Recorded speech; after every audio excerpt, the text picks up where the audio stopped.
You wouldn't jump out of an airplane without a parachute, would you? Why do most people jump into the stock market with no protection or no safety net?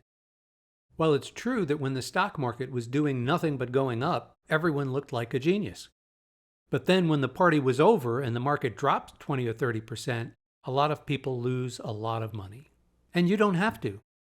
Protecting your stock positions with options shows you how you can protect yourself and limit the risk. Every trader and investor has different risk tolerances and different time horizons. This course breaks down the protective put strategy and explains how you can choose different option expirations and different strikes to suit your personal needs, your account size, and your comfort level.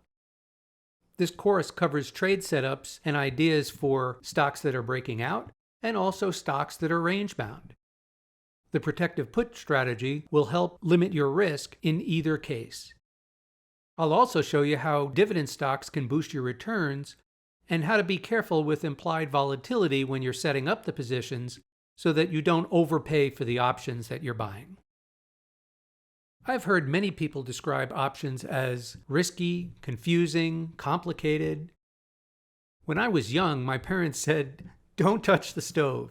And then as I grew up and understood how to use it, they said, "Make your own dinner. The stove is right over there."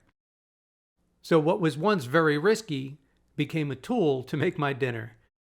It's no different with trading options.